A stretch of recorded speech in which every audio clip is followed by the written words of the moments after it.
pagtatalaga ng isang general at pagtatalaga pa ng mga ibang general sa ating burokrasya.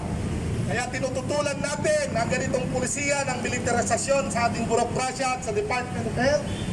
Ang hiling ng mamamayan ay magtalaga ng taga-PMA. Ang itinalaga naman ay taga-PMA nga, pero Philippine Military Academy. Philippine Medical Association, yung binabanggit na kahilingan ng iba. Bakit taga-Philippine Military Academy? Hindi ba nga nagtatalaga ng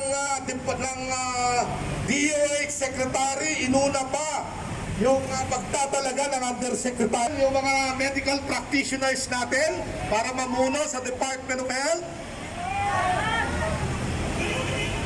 Kaya po, hindi dito nagtatapos yung pagproprotesta ngayong hapon.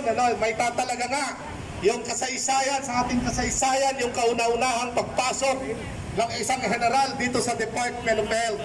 At mariin lang tinututulan ito ng Health Alliance for Democracy at ng lahat ng kasapi na organisasyon ng Health Alliance for Democracy at ng mga individual pang mga kasapi.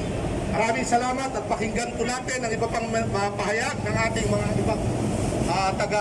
iba't ibang mga organisasyon. Maraming salamat, kasamang Albert. Meron pong mandate na magbigay ng dignidad sa buhay ng ating mamamayan, magbigay ng maayos na kalagayan ng ating mga health workers. Pumasok sa Department of Health na galing na isang militar.